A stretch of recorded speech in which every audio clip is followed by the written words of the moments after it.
সর্বোচ্চ গোপনীয়তায় আইসিসির সঙ্গে বৈঠক, একটা বিবৃতি দিয়ে দায় এড়িয়েছে বিসিবি। টি-20 বিশ্বকাপ ইস্যুতে মুখে কুলু পেটেছেন বোর্ডকর্তারা। তবে আইসিসির সঙ্গে বৈঠকের পরদিনই আন্তর্জাতিক এক সংবাদ মাধ্যমের রিপোর্টে ভুল দাবি করা হয় বিসিবির বিবৃতিকে।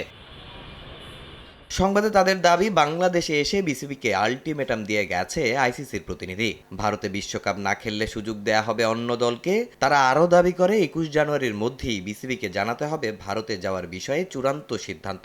কিন্তু স্বল্প সময়ের সংবাদ সম্মেলনে এসে এগুলো অস্বীকার করেন মিডিয়া কমিটির চেয়ারম্যান। 17 জানুয়ারি আইসিসির একজন প্রতিনিধি আসেন, তার সাথে আমাদের ক্রিকেট বোর্ডের একটি প্রতিনিধি দলের বৈঠক হয়। সেখানে আমাদের বিশ্বকাপের পার্টিসিপেশনের জন্য আমাদের যে ভেন্যুর ব্যাপারে ইনফরমেশনটা আমরা বলে দেই যে ঠিক আছে, আমরা যে ভেন্যুতে খেলতে অপারগ এবং অল্টারনেট ভেন্যুর জন্য আমরা রিকোয়েস্ট করি। তাদের প্রতিনিধির সাথে আমাদের বিস্তারিত আলোচনা হয়।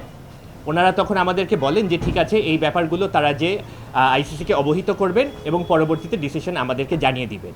তো এ ব্যাপারে ওনারা কোনো স্পেসিফিক ডেট বা কবে নাগাদ জানাবেন কিছুই বলেননি, শুধুমাত্র বলেছেন যে আমাদেরকে পরবর্তী তারিখটা কবে হবে জানিয়ে দিবেন। আপনাকেই বলছি, ইন্স্যুরেন্স করলে সিটিতে সুরক্ষা পাবেন নিশ্চিত। 30 সেকেন্ড কথা বলে এক প্রকার হন্তদন্ত হয়ে চলে যান আমজাদ হোসেন। তবে অস্বীকার করলেও সংবাদ মাধ্যম এএফপি নয়াদিল্লি শাখার দাবি, বিকল্প দল ঠিক করেছে আইসিসি। তারা বলেছে বাংলাদেশ না খেললে বিশ্বকাপে সুযোগ পাবে স্কটল্যান্ড। যদিও এখনো আশায় বুক বেঁধে আছেন বিসিবি কর্তারা। সবাই মিলে আমরা কথা যোগাযোগ করছি না, এটা হয়ও না।